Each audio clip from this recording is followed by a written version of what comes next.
RPN, the Roddenberry Podcast Network. This episode of Mission Log is brought to you by ExpressVPN. Take back your internet privacy today and find out how you can get 3 months free at expressvpn.com/missionlog. This episode is also brought to you by Eagle Moss Hero Collector and the official Star Trek Starships collection. Get the Enterprise D for only $4.95 plus the USS Defiant for free when you sign up today at herocollector.com/missionlog. Mission Log, a Roddenberry Star Trek podcast, episode 359, Broken Link.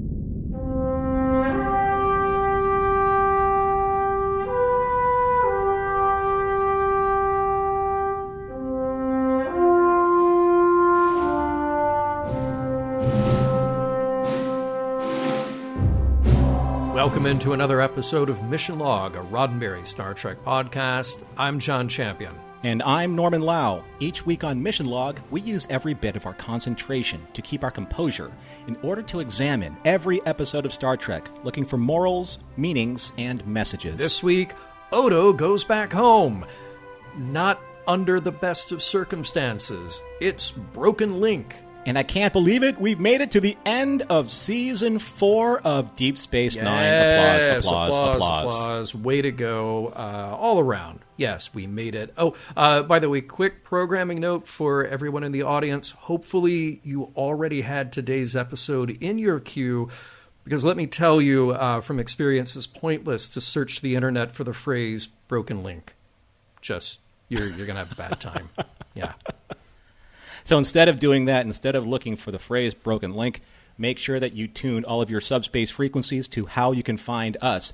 Mission Log relies on your participation, so that's why we want to hear from you. Help us spread the word by giving us a like or a share on Facebook or Twitter, where you can find us at Mission Log Pod. Tell others about us there, and if you're inclined to leave us a review at Apple Podcasts, we'll be grateful, and we'll share those in a future supplemental. You can reach us on Skype at Mission Log Pod, or by calling 323-522-5641.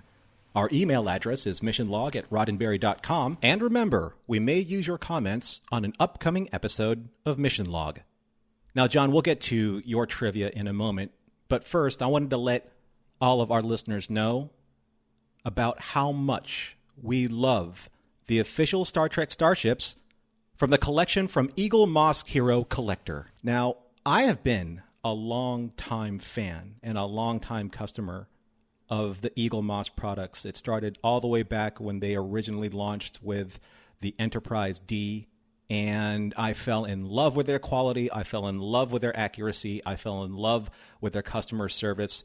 All of these ships are officially authorized by CBS Studios. The official Star Trek Starships collection, which is what I have been collecting for some time now, is available only from Eagle Moss Hero Collector. Now, this is the ultimate collection of the vessels, the starships that you see across all of the series of the Star Trek universe, from the original series, The Next Generation, Deep Space Nine, Voyager, Discovery, all the way to the movies, and even the Star Trek Online ships. Norman, you said the key word, which is love.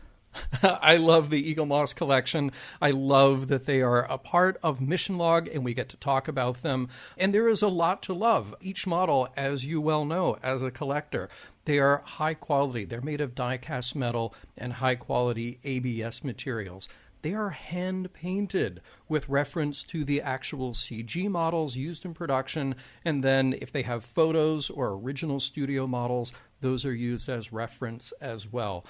Each ship comes with a display base, plus a collector's magazine featuring behind-the-scenes info, the original design sketches, breakdown of the technology. You get a whole history of the ship, and those are done by those experts at Eagle Moss Hero Collector. So here is what is amazing. They make it so easy. You can subscribe to the collection today and get your first ship, the USS Enterprise NCC 1701D, for only $4.95 with free shipping. But wait, there's more. I love being able to say that. Use the code MISSION at checkout, and you'll also get the USS Defiant, that tough little ship, the NX 74205 from DS9, for free. Yes, that is a free bonus for you just as a Mission Log listener. Also, that is with free shipping. But wait, John, there's more. Wait. So after you start your subscription, then you'll get 2 new ships delivered directly to your door every month. The subscription is a 2-ship collection to your door every month. That includes the ships and the magazines. And there are over already 180 ships. If you want to collect them all, feel free to do so, because I would like to. But as a subscriber, you're also entitled to free gifts worth over $90, including the Enterprise Dedication Plaque, the Borg Cube, and if you need to cancel your subscription, you can do so at any time. So you can find all the details on how to start your collection and how to get your custom version of your credenza collection, very much like Admiral Marcus did in Star Trek Into Darkness. Yes. You can find all those details at herocollector.com/missionlog. And if you want to purchase your favorite ships individually instead of the subscription, you can do so for a few dollars more, either online at shop.eaglemoss.com, or you can visit and patronize your local comic book shop. And look, don't forget, the Enterprise D is only $4.95, plus the USS Defiant is free. Free. Again, it's free when you sign up today at herocollector.com/missionlog and use the code MISSION. And, excuse me, now... Oh, you okay? Okay. And now for this week's trivia, here's John Champion. Ooh, boy, you should see somebody about that. Thank you, Norman. Today's story, Broken Link. Well, the story credit is by George Brozak, and we haven't mentioned George before, though he did contribute to the story for Birthright, Part 1 in Next Gen's 6th season. He was not credited for that one, but he is here, and in fact, he wrote the first draft of the script as well.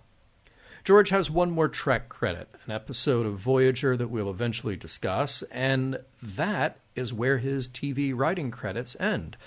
George was a freelancer, and it's interesting that in his regular professional life, he holds a doctorate of education in music education. He is an expert in the area of marching bands and is, as of this recording, at Southern Illinois University's School of Music.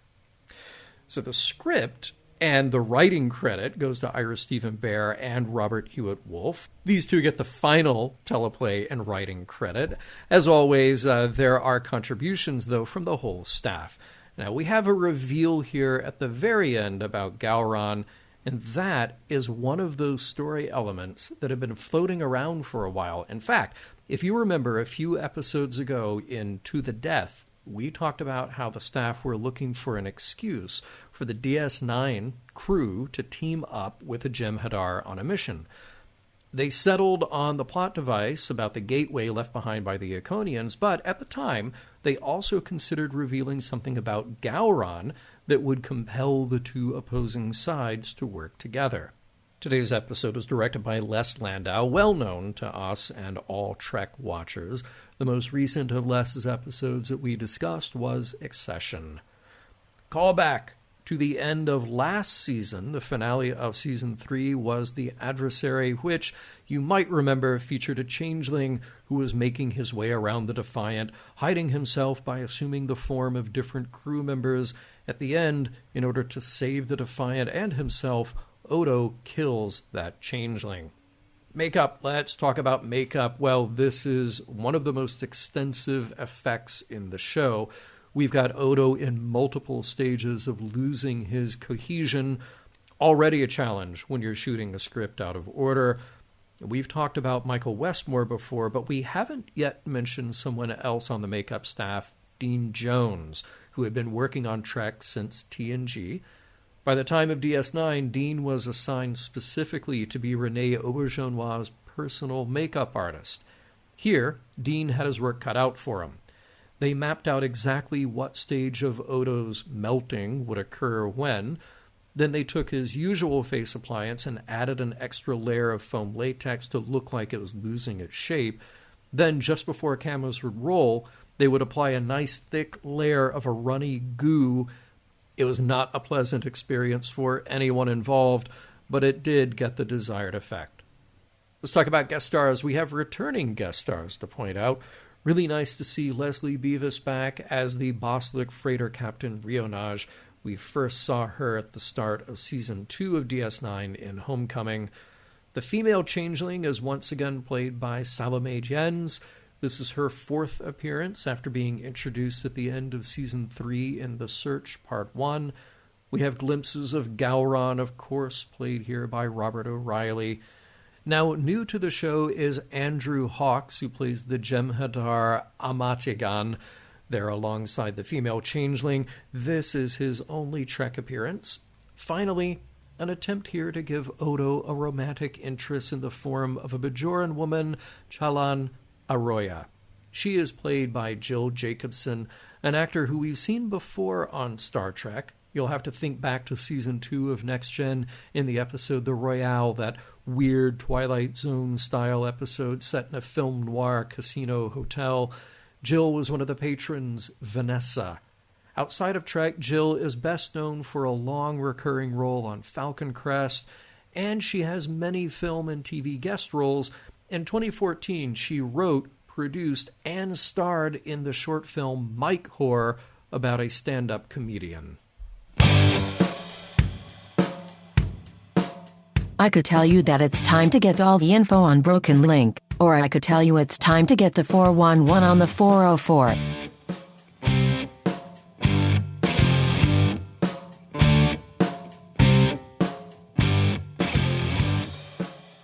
Prologue. As Odo arrives at Garrick's tailor shop, he brusquely questions Garrick about the nature of the emergency. To Odo's dismay, Garrick introduces him to the lovely Chalan Arroya, the Bajoran owner of the recently opened Celestial Cafe, who has taken an extreme liking to the constable. Odo verbally stumbles over Chalan's very forward invitation to dinner, to which Garrick points out the crime being committed in his shop, Odo letting her leave without making future plans. Odo leaves with a quip regarding his disdain for humanoid mating rituals and is suddenly racked with pain as his body shimmers and falls to the floor. Act 1. Dr. Bashir has stabilized Odo for the time being and has informed the constable that his mass and density are in a state of flux due to a variety of reasons, from changeling puberty to menopause. Of course, he would have to remain in sickbay so that Bashir can run more tests. Meanwhile, in the wardroom, Sisko, Kira, Dax, and Worf watch a transmission that was received by Starfleet Command 3 days ago.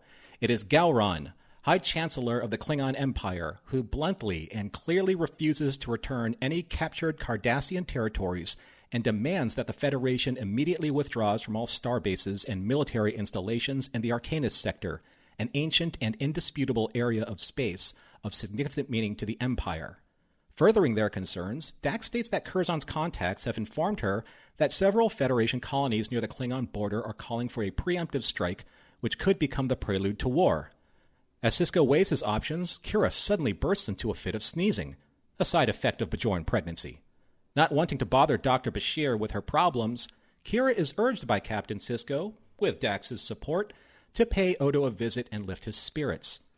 Knowing Odo as she does, Kira visits him in sickbay with a very welcome distraction, her pad detailing the station's daily criminal activity report. And on this list is an item that has indeed perked up his spirits, enough to leave sickbay in his unstable condition. Odo enters the cargo bay and catches an unmistakably purple-haired freighter captain named Rionage in the midst of a Phalangian diamond smuggling operation. However, as Odo prepares to arrest her, he suffers another savage attack on his body, rendering his form completely into a liquid state. Act 2. Odo's condition is deteriorating at a rate that deeply concerns Dr. Bashir, to the point where he's even reached out to Dr. Mora, Odo's former mentor and foremost expert on changeling physiology, who is also baffled at Odo's condition. Refusing to be further experimented on by Dr. Mora, and unwilling to travel to Starfleet Command for advanced medical aid, Odo tells Bashir there's only one place he can go to get the help he needs. He has to return to his homeworld and seek out the Founders. In his office, Captain Sisko briefs Kira and Bashir on his plan to purposefully contact the Founders and their new homeworld without using the cloaking device to mask their presence. Much to Kira's dismay, and because of her delicate situation, confirmed by another sneezing attack, Sisko orders her to stay and prepare Odo for transport. As the command staff prepares the Defiant for departure, Garak has asked permission to join them. Willing to entertain this request, Sisko meets with him in the mess hall. Garak admits that he wants to meet with the Founders to find out what happened to a number of Cardassians who went missing after their fleet attacked the Founders months ago. Sisko agrees with the condition that Garak keeps Odo's mind occupied during the long trip to Dominion space. And according to Garak, if there's one thing at which Cardassians excel, it is conversation. Kira and Dr. Bashir are escorting Odo arm in arm from sickbay when they suddenly run into Quark, who, in his own way, shows concern for Odo by way of a veiled threat, stating that with Odo gone, Quark will have the run of the station. But Odo reassures Quark not to get too confident, as he will be back, and then summons just enough strength to walk down the promenade, proving to all onlookers that he is still the constable of the station. With the Defiant underway for the Gamma Quadrant, and in doing so without the protection of the cloaking device, Sisko, Worf, and O'Brien claim to feel somewhat naked without it, which earns a mischievous grin from Dax. Meanwhile, making good on earning his keep for the mission, Garak regales Odo with tales of his past, tending the gardens of the Cardassian embassy on Romulus during a time when many Romulan officials were mysteriously assassinated. And O'Brien tells the rest of the Defiant's bridge crew how he feels outnumbered by Kira, Keiko, and Molly, as the Defiant suddenly finds itself surrounded by dozens of Jem'Hadar fighters. Act 3. Before Sisko can secure transporter arrangement to meet with the Dominion's representative, a female changeling beams directly to the bridge along with 3 Jem'Hadar, one of which attacks O'Brien after he reaches for his phaser. The female changeling orders the Jem'Hadar to cease all violence and asks Sisko to surrender navigational control so they can proceed without delay to the Founders' new homeworld. Using a scrambling device to nullify any recording of this journey, the Jem'Hadar Amatagan gets the Defiant underway, as the female changeling orders to be taken to Odo. In the Defiant sickbay, Garak nervously anticipates the Founder's arrival. Upon seeing Odo, she offers her hand to link with him, and in doing so, returns him to a more stable state. Bashir, Garak, and all other personnel are asked to leave them alone, with Garak still trying to wedge his way into meeting with the Founder. Now in full privacy, the female changeling and Odo both share in the truth of his predicament. Odo has surmised that they, in some way, unbeknownst to him, have infected him with this destabilizing condition, knowing that he would have no choice but to return to the Great Link to be cured. The Founder, also taking great pity at the sight of him, admits that Odo is to be judged by his people for breaking their most sacred law as he killed another changeling, a crime that has never been committed in the history of their race. And if he refuses to join the Great Link and be judged by his people, he will most certainly die. Act 4. The Founder continues with Odo, telling him that he must surrender himself to the will and judgment of his people by joining with the Great Link so that their collective mind will be able to see firsthand why Odo broke their most sacred law. And it is also the only way that he will be cured from this devastating affliction. After their private conversation, Bashir is permitted to tend to Odo's needs as Garak meets with the Founder, who in very sharp, clear, and in no uncertain terms tells Garak that all of his people who attacked the Founders' homeworld were killed, doomed the moment they attacked the Founders. In the mess hall, Sisko, Worf, and O'Brien are attempting to devise a plan which would be able to track Odo once he beams down to the Founders' homeworld. However, Odo soon joins them, once again in a state of molecular instability, as the Founders' temporary cure is slowly and quickly fading. Odo tells them all that he's decided to face the judgment of his people, as is his code of ethics and honor as a lawman. He is duty-bound to face his crime and allow his people to sentence his fate. On the Defiance Bridge, Sisko is informed that they will soon reach the Founders' homeworld. He tells the female changeling that both he and Dr. Bashir will join them, even though Odo's judgment could take days. They will wait. Upon beaming down to a solitary stone formation surrounded by an endless sea, which is the Great Link, Odo follows the Founder into its depths, turns to his friends, and smiles. Act 5. Still waiting for the outcome of Odo's trial and having lost track of time, Bashir is stopped by Sisko before he skips a stone across the proverbial water. Meanwhile, on the Defiant, Worf has discovered that Garak has put his past skills to work, as he was able to access the launch controls for the quantum torpedo bays, lamenting the fact that he wanted phaser control as well. As he and Worf struggle in the Jeffries tube, Garak tries to persuade Worf to see his side of the equation, that if they launch every weapon that the Defiant has at the Great Link and destroy the planet, they will destroy the Dominion and secure the safety of the entire Alpha Quadrant. But Worf is steadfast to his orders, and after an exchange of martial arts prowess, Worf subdues Garak, yet is impressed by his combat skills. For a tailor. Back on the Planet Stone platform, Sisko and Bashir watch as a naked Odo is turned forth from the waves of the Great Link. Bashir scans him immediately and discovers something that he cannot believe. Odo has all of the systems and biological functions of a human. The female founder suddenly appears from the Great Link as well and confirms what Dr. Bashir has already diagnosed. Odo's punishment is to become what he's wanted for so long, to be a solid, and thusly forever cut off from the Great Link and his people. She orders Sisko to take him home and leave immediately. Back on Deep Space Nine, Odo is being fitted for a uniform in Garak's tailor shop, experiencing sensations that he's never felt before, like the itchiness and tightness of his new uniform, and more specifically, hunger.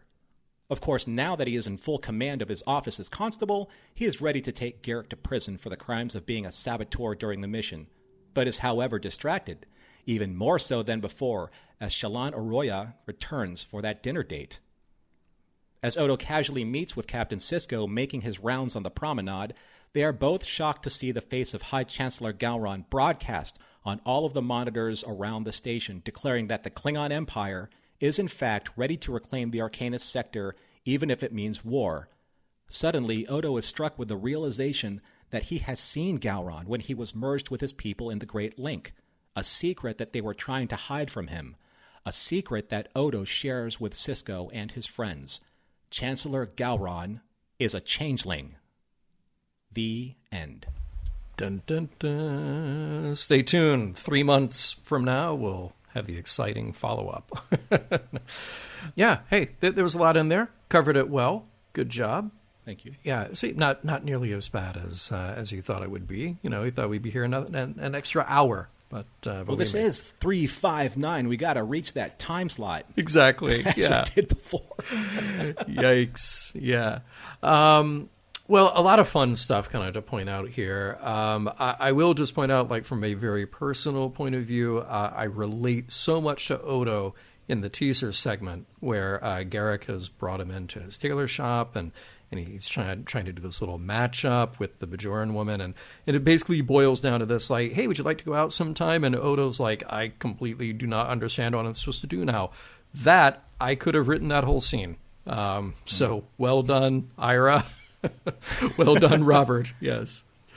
You know, they say that write what you know. Yeah. So I have to believe that one or both of them has had this happen to them before, which is like, let's stick that in there, a little bit of catharsis maybe. Oh, yeah. It plays very real. Yeah. And, Shallan Arroyo, very easy to be distracted. Yes. Very. Yes. I mean, I was like, ooh, be still my stone cold heart. Right. But I like the fact that you have Garak is now like racking up his list of accolades. Now he has spy, he has saboteur, he has gardener, tailor, and now matchmaker. Yeah, yeah. He can do anything. Yeah, with the bug eyes. Yes, with his giant bug eyes. A little bit in there. The countdown, like the sneezes, like that's funny enough that just happens to be a physiological trait for Bajorans who are pregnant. But I thought it was even funnier that they did the little countdown, the little bet, like, I think it'll be 5, I think it'll be 8, I think it'll be 10. 10. Just, the deadpan delivery. Worf, he is the master of the one-liner still. And then followed within that same scene with Captain was Dax's last host is argumentative. It's this one. I mean, just perfectly played, perfectly done. I mean, I do like Michael Dorn as an actor, and I think he's brilliant with the stuff that he's given. But I'll tell you, Worf is on point when he's throwing shade and casting one-liners at people. Yeah. He is so good at that because it's just, bam, like, it's just dropped. I think there's, for the I won't call it problems, but for the differences that I experience with DS9 that sometimes our listeners will take exception to my taking exception, this is one of those places where I really have to give them the credit. There is an ease with the writing, and I'll get into that in the wrap-up as well. But I think there's also an ease that we've settled into with the characters, and just like allowing the directors a little more freedom and a little more play with scenes like this. On the original series, you had a lot of kind of over-the-top dramatic scenes. And of course, you're going to have that when you have actors like Shatner and Nimoy and D. Kelly, playing it to the hilt. TNG many times seem to take it the other way, where you have like a little more stiff, like a very formalized style of acting. And that's partly in relation to the directors, where they're putting these actors, how they're having the actors deliver those lines. But in DS9, we've kind of found this happy medium where we have very dramatic moments, but we also have moments of levity like this, where you just feel like you've relaxed into the scene and the truth of the characters. So the jokes work. Mm-hmm. And it's almost as if you are like on the Defiant itself, or in that room, and you're just in one of the swivel chairs and just kind of swivel around and say, hey, what are these people doing? Mm-hmm. Right. It's very natural. Their relationships now are feeling very natural. And speaking of natural, it's very difficult to pull off a laugh or a sneeze at command. Yes. And Nana was beyond cute. Yes. I don't want to say that disparagingly because I can't find another word than that, but she was so cute at sneezing. Yeah. And so good at it. It's great. It's great. All of that stuff works. I thought I'd get really annoyed by it, but it really works. Oh, and my gosh, what a sweet moment. Kira handing Odo the criminal activities report. It's something about that spoke to me. It's like a parent bringing a comic book to a sick child. Because I've experienced that where, home from school, sick, mom goes to the grocery store but comes back with like a movie magazine or a comic book or something like that. It was great. And you could tell like this is the kind of thing that would make his day, even more so than that he's got a crime to go bust. But, right. It was a nice moment. But it also speaks to, it wasn't the Shakar episode, but it was the episode where I think the First Minister comes... it wasn't Shakar. Or was it Shakar? I don't remember. But it's when he sets up his office and rotates the coffee mug so that the handle's pointing to her. Oh, right. Yeah. And he has everything just so perfect because she knows exactly what she likes, how she likes it, the temperature of Aractagino. But now she does kind of like the opposite. She flips it around on him. And instead of bringing him any type of distraction. Yeah. She brings him the one thing she knows that will cheer him up, and that's the crime report. Right. Right. I think that was just so delicately well done. It was great. And when he goes to make that bust, I have to say that now whenever I see Rionage, I keep seeing the commander from Spaceballs under the makeup. Like the makeup very much covers her, and you have the purple hair, and I can only think of UFO with that. But I see those eyes, and I'm like, that's the commander, Zircon from Spaceballs. Yeah. Right. Yeah. Absolutely. Yeah. Yep. Mm-hmm. It's something that I know that it's Odo's compelled to do because he is a lawman and he upholds the code of justice and making sure that the station is safe. But even to the detriment of his health, and in some ways inspired by the report that Kira gave him. I mean, he would have to know that at some point in time during the bust that something would happen to him because, this is something that's never happened to him before, this molecular instability. Right. So, Yeah.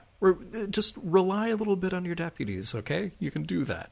Yeah. Well, in the great long list of terrific Garrick scenes, the bit between him and Sisko, if there's one thing Cardassians excel at, it's conversation. That was a terrific bit. Just him already at the prospect here cooking up these lies and fabulous stories he's going to tell. I think he has all of his answers already mapped out before he starts a conversation. Oh, yeah. Oh, he has to. It's like his whole life is kind of choose your own adventure. Right. If you respond this way, turn to page 46. If you turn this way, turn back to page 32. Right? That's just how I think his brain works, which is why I think he's always kind of staring at people with bug eyes, even though you're just answering kind of like, what do you want for dinner? What do you mean? Right. Right. Fantastic scene. Another great moment with Quark doing his little send-off to Odo. They've really mastered being able to show and not tell with these characters. Well, it's kind of like saying it's the unspoken emotion, that unspoken connection that people, even if they're not friends, they just have this deep connection of, I need you in my life so my life has meaning, my life has purpose. Without you being there, everything's just going to kind of like unravel. So when Work says, you better come back or else, Armin and Renee, I think, now have this almost shorthand with the way that they respond to each other, where you don't really have to say anything. It's just the way that you either look at the character or position your body with a head nod or a tilt. Mm-hmm. It's just so perfectly done because it's still very manually and masculine, their way that they're sharing their emotions, but at the same time very genuine and almost very tender when you're taking a look at what's being said or not being said in this case. Yeah, absolutely. Another very moving scene, following that moment with Odo that moment with Quark is Odo walking through the promenade. And I was very interested to read later in Terry Erdman's book that they had in mind the scene from Bridge over the River Kwai with Alec Guinness as Nicholson walking past his troops. And, of course, they were POWs after going through this incredible physical ordeal, but to still walk through some dignity and some strength. And they really kind of mapped that scene from that movie for this. So well done. If you haven't seen that movie, it's terrific. And Alec Guinness, yes, other than being Obi-Wan Kenobi, really known for his mastery of physicality on screen. He could really transform himself in great ways. Oh, and I mentioned a one-liner earlier. My other favorite one-liner. So there we are on the bridge of the Defiant, and Miles is talking about Keiko and Kira getting quiet when he walked into the room, and then Worf just says, "They did not want you to hear what they were saying." It's just so cluelessly perfect. I love it. Him calling out the obvious, perfect. Yeah, he spares no one's feelings, really. No, right? Yeah. It's like, of course. So here's something that kind of bugged me a little bit, just because it's tech, and when you're dealing with tech from an alien species, especially a species that you're going to go to war with or almost are at war with. So Amata Khan, did I say that right? Mm-hmm. Amata Khan. He is the navigator to go to the Dominion's new homeworld, and he is given access to Dax's navigational panel. But he puts on this scrambler device, which is just a scrambler device? Or could it be something else? I mean, at the same time, he could be downloading the schematics of the Defiant, their shield frequencies, the security of the Federation, anything that's in the Defiance. He could do it. He could do it, without their sensors being tipped off. Totally. Who knows? Totally. Right? And when that scene happened, I was like, wait, what does he do? It looks like he's just walking around with a remote control in his pocket. I'm like, oh, wait, I don't want to sit on this, And he puts that thing up there. Like, yeah, you have no idea. It scrambles the screen so they can't see what's happening. You have no idea at all. What else is it scrambling? I know. Right? Yeah. So I thought that they gave that particular Jem'Hadar a little bit of leeway when it came to their most advanced ship. Yes. That's just a thing. Yeah. But I think that was something that was like a really brilliantly just small executed scene. And I think this is Ira's, maybe his sense of humor, is that Bashir is about to skip off a stone off of the Great Lynx fluid. And he's literally like attacking somebody with a rock. Yes. Without even knowing it. He's like, oh, and Cisco's like, hey. Yeah. I don't want to start an interstellar war here. Okay. Right. He's like, oh, sorry. That was played funny. Great. I'm glad that you called that one out. Yeah. One of the things also in this entire episode is Renee being in full command of every single nuance of his acting ability, including how He's actually reacting to things like the tightness and itchiness of his uniform. That's that was perfect, because it's something that you would never give a second thought to, because he is the uniform. He is the food that he eats. He is, everything. He is the illusion of that person. Right. But now he has to deal with, it'll be funny when he reaches for, his phaser, and all of a sudden it's like, oh, my arm, my sleeve is too tight. I can't reach backwards. Or exactly. He's going to, launch his arm and try and capture somebody, and nothing happens. Right. Yeah. Yeah, that be was interesting to see. That was a perfect way to illustrate his discomfort there. And hey, on a similar note, in that same scene, when Garrick points out to the newly human Odo, think of all the wonderful food you'll get to enjoy for the first time. And yes, Garrick, on this, you and I, we so reach. Memo from Odo to the Great Link. That's not what I meant when I asked if you could do me a solid. Now let's dive in to find out what it all means.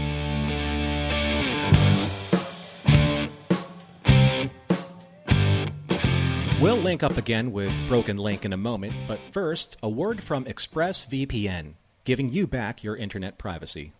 Hey, as we talk about ExpressVPN from time to time on this show, it's important to remember and to point out that I'm constantly using ExpressVPN.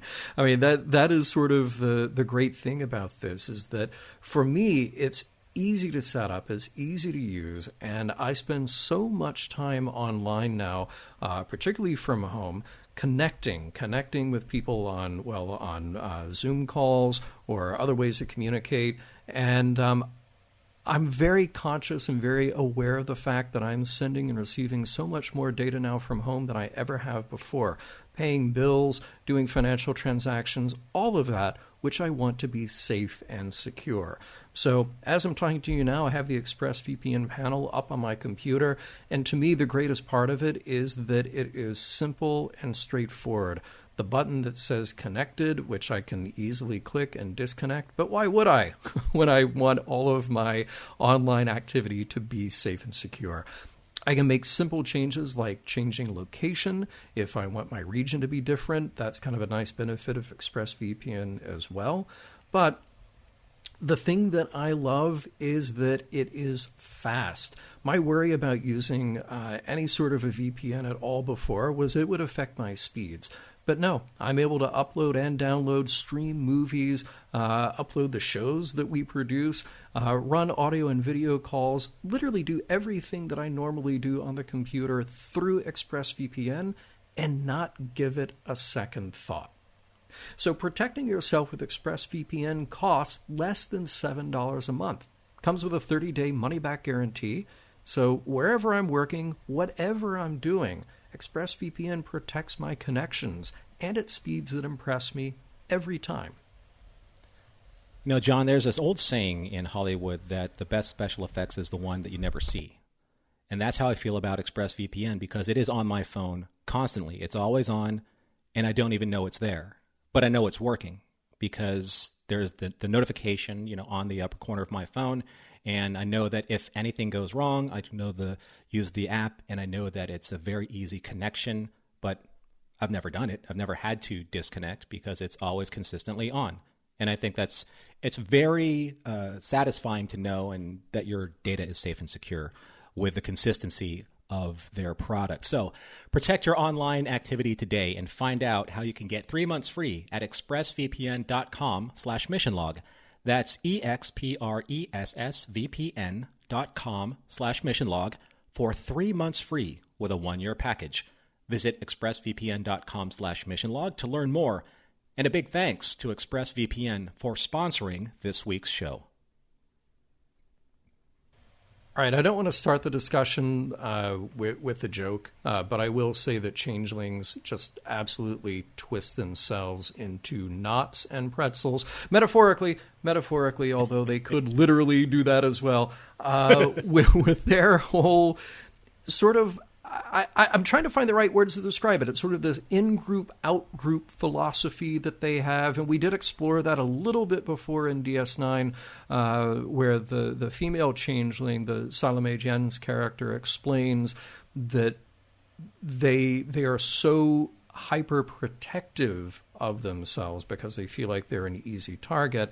But they've taken it to this extreme of being really vicious and antagonistic and creating these systems around them to take down their perceived enemies.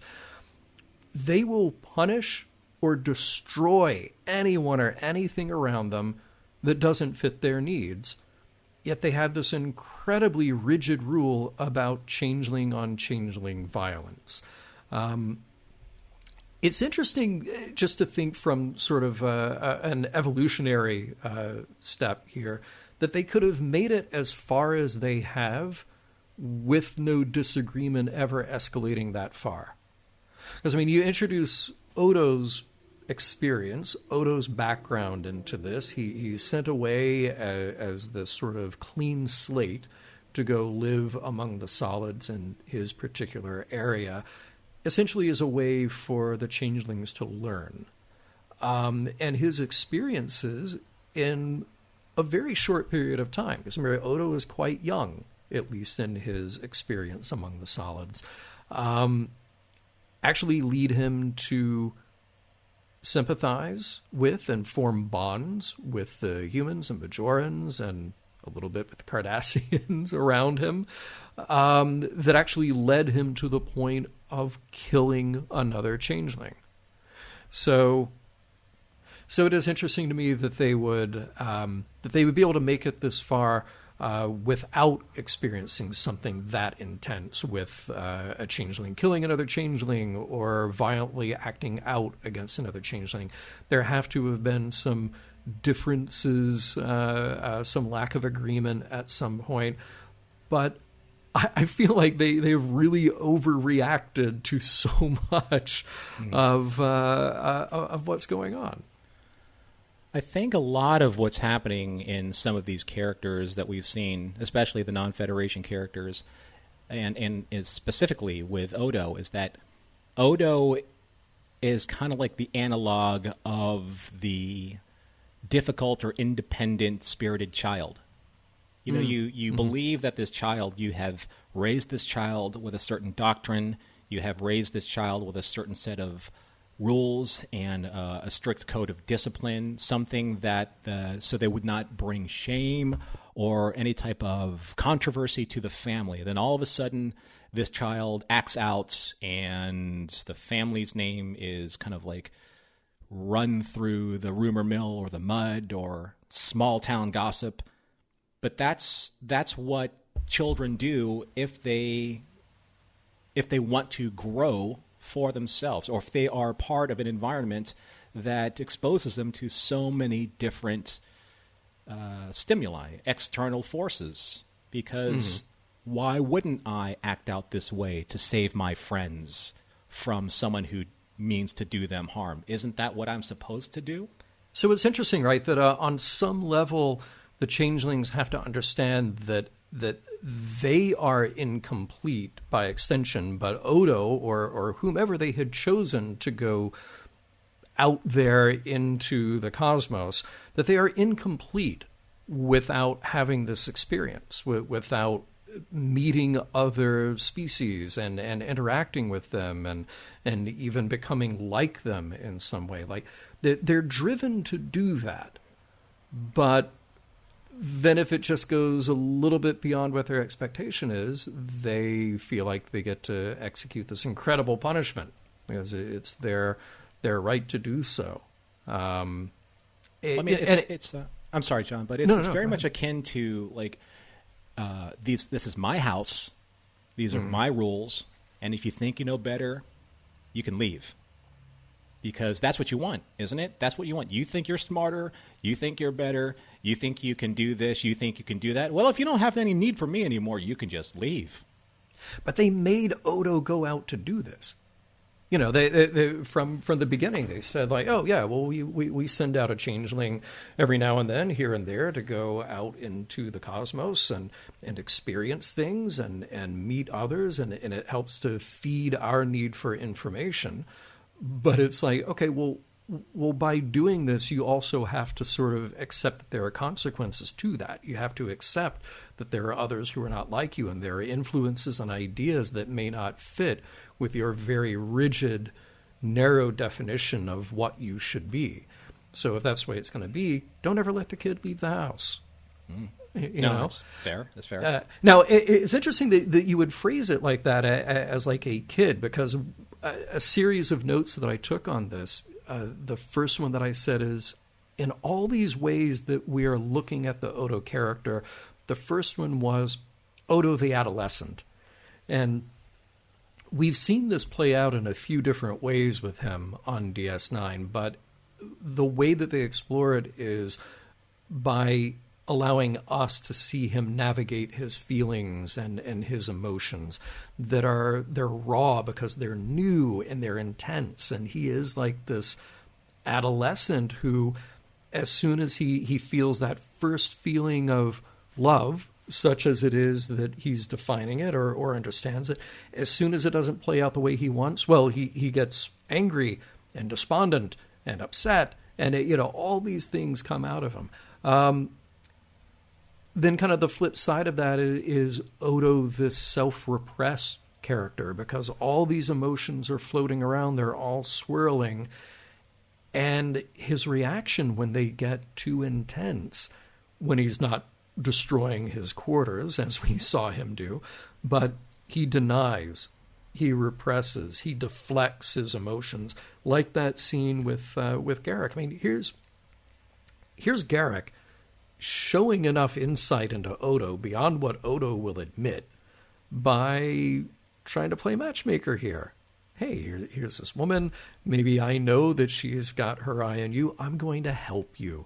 I'm going to be the good friend and try to set this up. And Odo, until pushed very hard by Garak, it takes him that long to actually say, like, she's attractive. Okay. So he's just pushing down every feeling that he's got there. But then the other thing that's interesting here is in this tradition of Star Trek characters who are looking for humanity or experiencing humanity, Spock, Data. Now we've got Odo, and now we've got Odo who literally becomes human at the end. But he's still dealing with, like I said, these kind of adolescent emotions and trying to navigate that, trying to figure out who he actually is and what his relationship is with these other characters. I thought about Superman. Losing his powers in Superman 2. Now, even though that was voluntary, that was a decision that he made, but it sort of gets at this idea of identity being based partly on how you interact with the world. Odo, up until this point, and that is sort of the cliffhanger now going, through the end of the season or the season break and into the next episode, Odo has his powers taken away from him, but it's not just I'm a person who has powers. That is the definition of his identity. That is what makes him who he is. And now he's got to try on a whole new experience, a whole new way of interacting with his world. I thought it was a great way in that Trek tradition to say, okay, we'll take the alien, who is a mirror reflection of us, a way for us to look at an aspect of humanity, but completely strip away their alienness. So now they have to walk in a human's shoes, literally, for some time. I have a question for you. I have a question for the listeners out there, so you can chime in, either on social media or email. When Odo was reverted into human form, solid form, we're not necessarily saying he's human, but he was turned into his human solid form. Sure. It doesn't take away his intelligence. So what makes him the better lawman? The lawman that everyone can rely on to get the job done.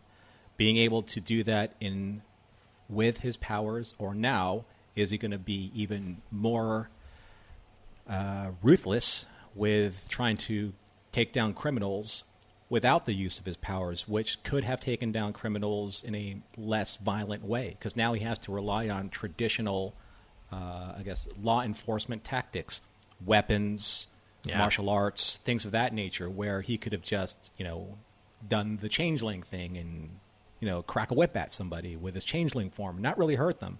But now he has to use what everyone else uses. So will he lose any type of authority over his own people because he doesn't have a superpower anymore?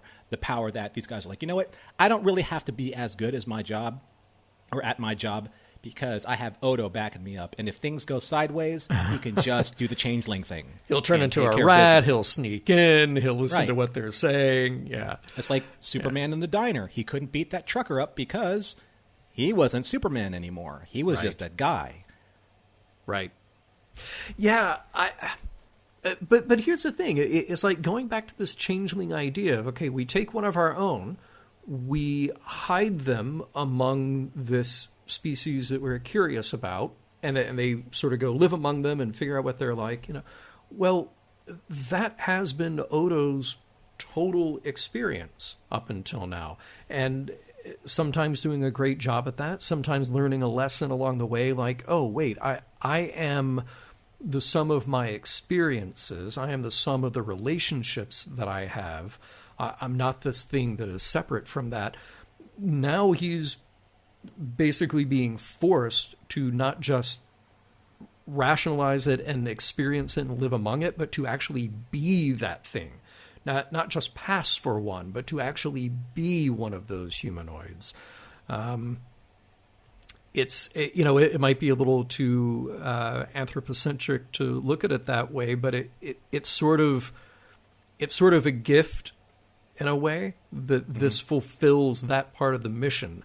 This might in some way allow him to be exactly what it is that he has been trying to be up until this point. And yeah, to your point, he hasn't been trying to be human, but he's been trying to navigate that and doing it with some... Look, he's the gruff cop, but he has been learning and doing it with some sensitivity and with some true care and compassion for the people around him. Not that he would ever admit it, just like he did with Quark when leaving, but he's got that in him. Something that's like more of a sidebar concern of mine, when you take away a superhero's power and then everybody knows that your power has been taken away, the escalation that happens when you know that that person can no longer do the things that they have done, that special ability that they have, allows the criminal elements, or allows the elements that Odo, by just the sheer intimidation of who he was, allows that to kind of start manifesting itself in certain ways. Yeah. And it's kind of like it started with the smuggler. Odo tried to take her down, and he turned into a puddle, and she even kind of sympathized with him. He's like, I don't want that for him, but I'm going to take these gems anyway. I'd say she sympathized until she was like, time to go. Right. Yeah. So, when you realize that the reason why Odo was so intimidating, and the reason why he probably was able to keep that position on Deep Space Nine, is because he had the one thing and such a powerful ability. Such a powerful ability. I mean, to the point where now the changelings are having basically the Federation, the Cardassians, the Klingons are running ragged trying to figure out who's infiltrated who, to the point where father and son, all the way back when Benjamin and his father were kind of at each other's throats, not being able to trust each other. So without that ability, who is he? Yeah. Or what is he? Is he effective anymore? I don't know. It'll be interesting to see how that plays out. Right. Well, and that's why I'm so fascinated by it, and just sort of interested in having this kind of free-form discussion about it. And obviously we'll get into it in the next episode and the ones beyond it as well, which is that Star Trek, in this humanistic tradition, I mentioned Spock. Go back to Spock. Spock wasn't himself just fighting the human half or fighting the Vulcan half. He became himself after he went through the V'ger experience and realized, like, wait a minute, what's important here is the life that I carve out for myself and the relationships that I have with the people around me. That's it. That's the secret. And that's who I need to be. Mm-hmm. So will Odo go through a similar revelation? Well, I guess we'll find out. Well, that kind of brings me to one of the discussion points that I wanted to bring up, and that's, is it really kind of a a penalty of death becoming this solid and becoming severed from the Great Link? I mean, when you think about it, it's kind of like an interesting study on this full circle for Odo. He wanted to be, he wanted to understand in the experience of being human, and now he's been given this ability to be human, or has been transformed into being human. But is that really a curse for him?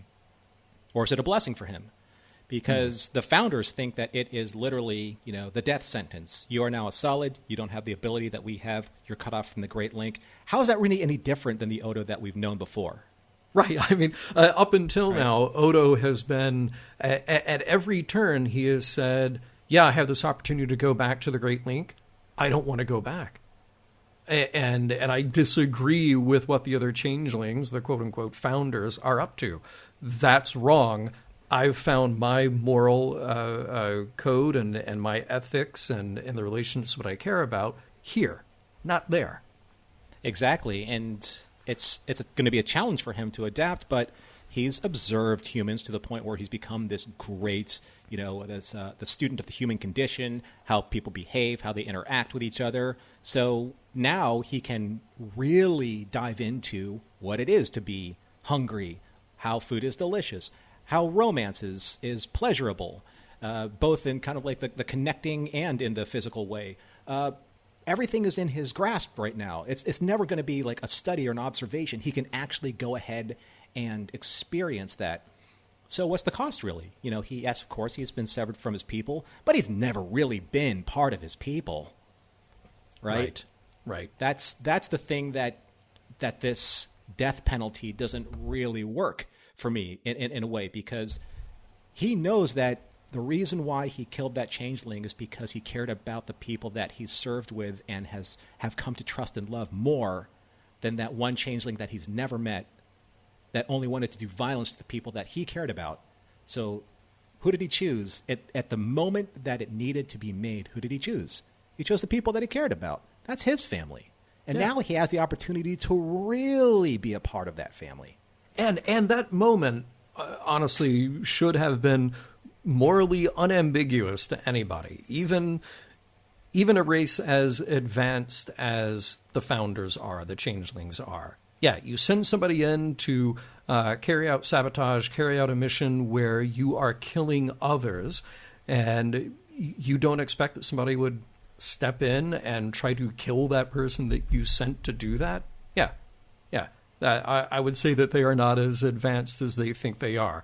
They're just playing this loyalty card to say, like, oh, well, we're just 100% loyal to each other. We would never kill one another, no matter what. Mm-hmm. And that is a morally, ethically very tenuous position to be in. Can't help but break that. They're almost, in a way, a very similar dynamic to the Borg, if you think about it. They are a collective. Mm-hmm. When they're all joined together, they are of a collective thought, and independent thinking is dangerous to the point where you're excommunicated or cut off from that collective because you do not believe in the whole. You are now an individual, and individuality to the Borg is a death sentence, very much like certain characters that we cannot talk about right now in the timeline have experienced. Right. Oh, I have an affair to bring up for you, John. Oh, do you? Affair. I do. Do you? I don't know how you feel about this, and this might be a stretch, but it's just something that kind of struck me as an affair to bring up. I call it the Gethsemane affair. Oh, okay. So when Bashir and Sisko beam down to the planet and stay on that rock outcropping and choose to do so no matter how long it took, that felt very spiritually to when Jesus and his apostles went to the Garden of Gethsemane, and he separated himself so that he can await his trial, await his judgment at the hands of the Romans, and his apostles were going to wait with him no matter the cost. And I know that this is kind of a stretch, but I know the apostles, they slept and they weren't there to be with him in conscious thought.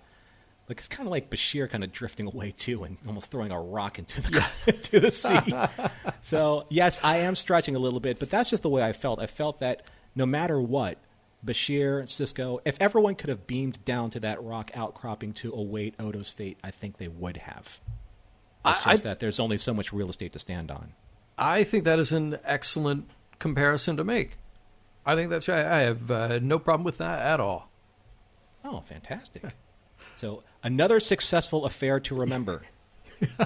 Right now you're taking it too far. It's too bad Odo had to surrender to the Great Link. If only there was a smaller group of lower-ranked changelings known as the just sort of okay Link.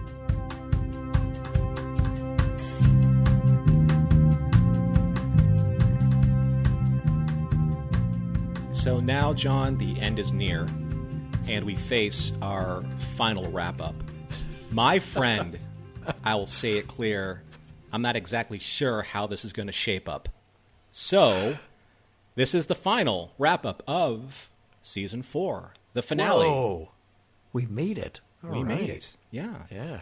And this is a hard one. At least it was a hard one for me. This was a hard one to wrap up, but I'd love to let you share your thoughts and your morals and meanings and messages that you were able to mine from this episode and see where we land.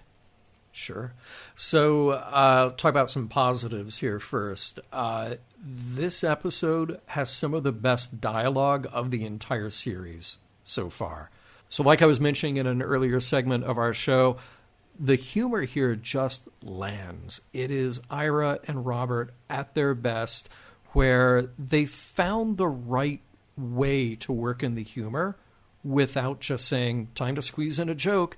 They're letting the characters, letting the strengths of the characters relax a little and be humorous, not just force a joke because somebody was happy with the line that they wrote. So that stuff just works great. And what we have here is a wonderful character drama. We have this character analysis of Odo in this trial that he's going through, literal and metaphorical, to really get at who he is and what his values are, what's important to him. So I think all of that is really strong. A big weakness here is I do not buy at all the scene between Garak and Worf. It is a sloppy resolution. Sisko, if he cares about anything, he would have found a way by now to get rid of Garak. We have to address this. I mean, it was reckless for Sisko to let him on board in the first place. But look, I get it for the storytelling. All right, we got to do something with him. But I'm sorry, 6 months confinement? That's that makes no sense. That this actually would have been a fascinating thing to make part of an A plot and actually explore this over time with Garak, but to sneak him on board and just make this a little B plot thing where you literally just cut to a scene of him in a Jeffries tube, a fight, good fight, it was a decent fight, but then you just wrap it up like he's back in his tailor shop. All right, time to go to jail now. No, I thought that was incredibly sloppy, and it hurts the strengths of this episode overall. But look, like you, Norman, I love Garak, and I'm hoping that they'll have a way to justify what happened here as we go to the next several episodes. But my goodness, that really hurt the episode for me. I'm going to give it a pass, so I'm going to say that it holds up just because all of that rests on the writing and on the strength of René Auberjonois. He has found a way to play this character who at every turn tells you how tough he is, how insensitive he is, how resentful he is of what's around him, and yet has this empathetic, compassionate core that has this huge heart beating underneath. He has found a beautiful way to play that, and when we get to focus on those aspects of him, like we do in this episode, I think it makes for strong DS9 storytelling. So for me, it does hold up quite well. And now, Norman, I will hand it to you to to shock us all. Well, before I do that, though, I do have one question, and it's kind of one of those, again, sidebar type of issues that I have with, say, Garrick's, his upcoming 6-month incarceration. Right. Who's going to do all the tailoring? We have to go back to replicators now for clothes? What are we, barbarians? It would be so awesome to have a bunch of people walking around the promenade with ill-fitting wear. Just because. And Garrick's like, see, I told you. I told you what would happen, and you didn't listen to me. He was Morn with the seat of his pants worn out. Right? And Quark with like meter-long, too-long pants. And it would be a total disaster. Lapels going everywhere. Ugh. So, as I have said before in many of my wrap-ups, that is this episode well acted? As you said, John, I agree. Renee is just on point in this episode. He's so good and so in tune with his character, as are everybody with their characters in this season. Is it well produced? Absolutely. The makeup is fantastic. The way that the effects of his destabilization are fantastic. All of those on paper are fantastic. And there's Garrick. Andrew Robinson, for me, makes this episode as enjoyable for me as it is. But I'm going to judge this episode on how I feel about the importance of a season finale. This isn't just an episode. This is a season finale. And now I've actually had the privilege of watching an entire season of Deep Space Nine and in Star Trek, analyzing it the way that we do on Mission Log. I have not watched a series of television with this much detail, paying this much detail as never before. So for me, a season finale is everything. It is the wrap-up of 26 weeks of epic, sometimes episodic, sometimes serialized storytelling. And that's where this episode does not hold up for me. Because a season finale, in my opinion, should capitalize on the overall narrative beats of the entire season. Why did we not get an appearance by Dukat and Zial in the finale? They were a huge part of the narrative of this season, especially where Kira was concerned. Sure. Right? And they had great character development, more so than more or different guest stars like throughout the course of this season. I really felt that both of them in some way should have been in the season finale if it wasn't this story. So I wanted something special out of this story. And it was a story that, as good as it is, I could have seen this as not the season finale. Interesting. So I agree with, well, I mean, it's your opinion. It's not not whether your opinion is wrong. No. I understand where you're coming from, and it's interesting to me that your sort of final judgment on this episode, holding up or not, is within that context of where it falls in DS9 and what loose threads are sort of not explored. And I get all that. I respect that. I think I come down on a different place, though, and to me, the cliffhanger, the sort of end moment that grabbed my attention was not about Gowron. It was not about the Cardassians. It was purely about Odo. And it was, whoa, they changed him physically into something that he has never been before, something that he is not. Who will he be the next time we get to see him? And how will that affect him? So that, now I think back to, the late 90s. Is that enough to get me through a season break? Is it enough to get me through the 3.5, nearly 4 months before the next episode comes on? I don't know. I get it that it's not a cliffhanger in that respect. It's not the best of both worlds, Not many are. To hold our attention like that. But I think I was so wrapped up in that part of the story that I didn't even think about the other parts that you're describing. Well, let me put it in the context of where I feel it was more successfully done. And I'm not going to go to a different series. I'm not going to go to, like, say, Best of Both Worlds, part one, which is one of the cliffhangers of cliffhangers. You know, it is in a class. It changed TV all by itself. Yeah, but I'm going all the way back to The Adversary. I really, really like the way that ended, because you felt that. And to kind of bookend it with Odo saying that, you know, Gowron's a changeling, but the way they handled it in The Adversary is when, you know, when Odo killed his brethren, he's like, you know, we're everywhere, and that leads that kind of like leads your mind in the cliffhanger sense of, okay, now what does that mean? It means that I can project my extrapolate different threads and project different ideas on what does that mean.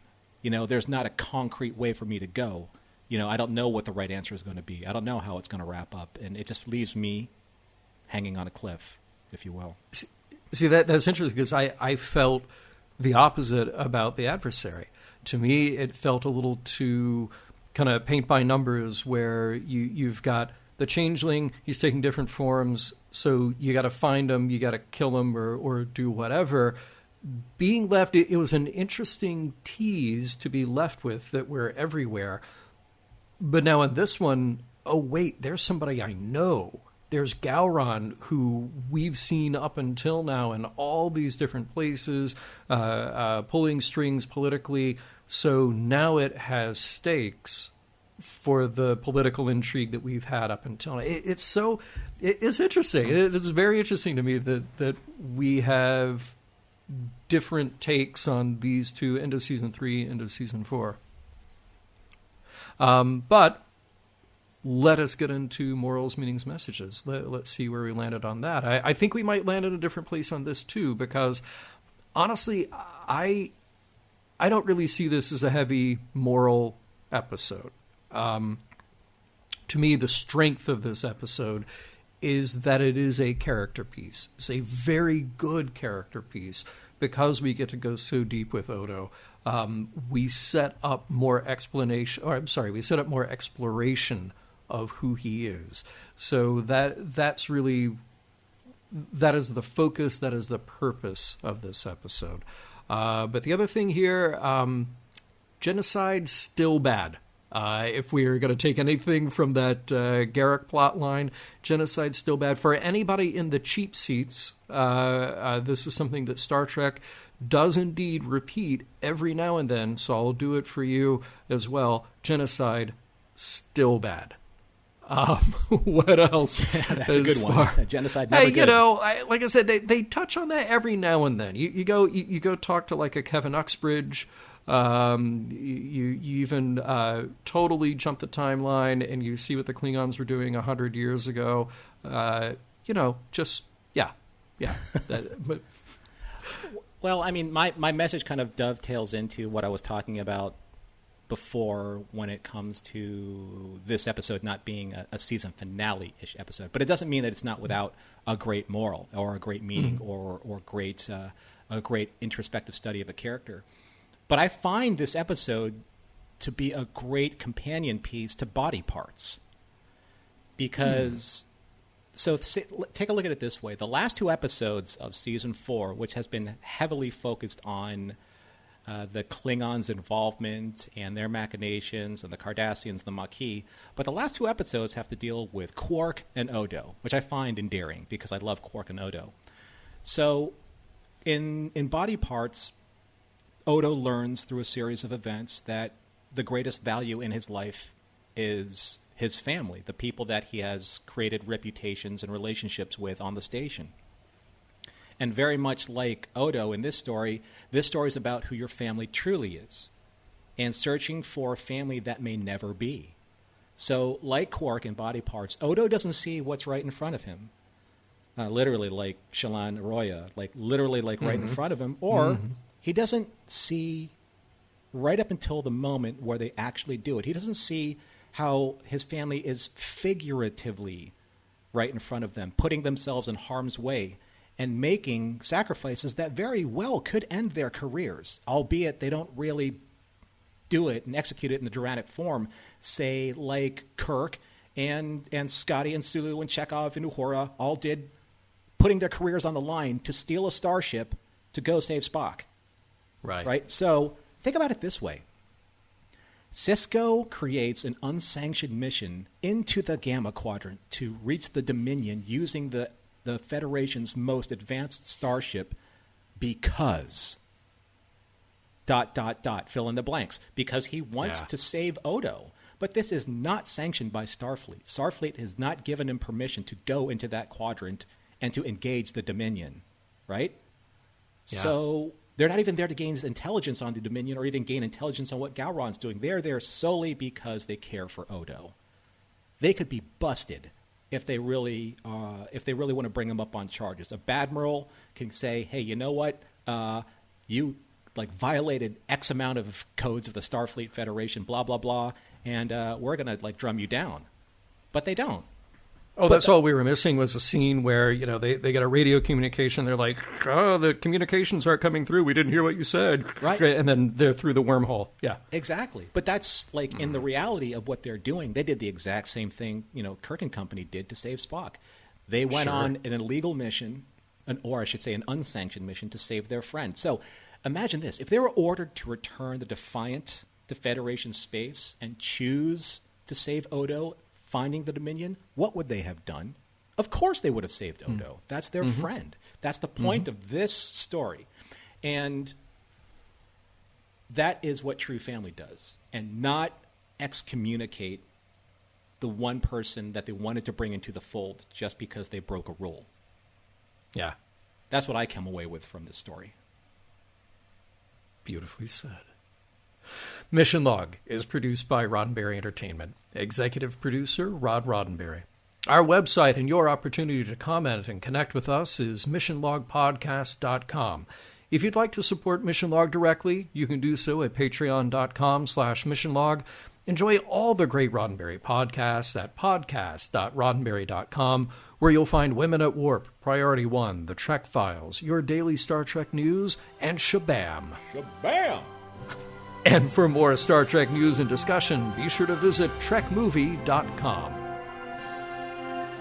On the next Mission Log, jumping into Season 5 with Apocalypse Rising.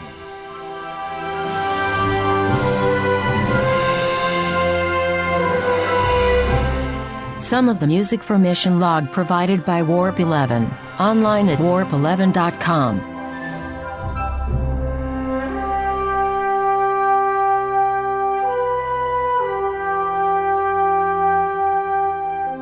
Relax everybody, I fixed the link. Hey, my face was a broken JPEG. I had to do something.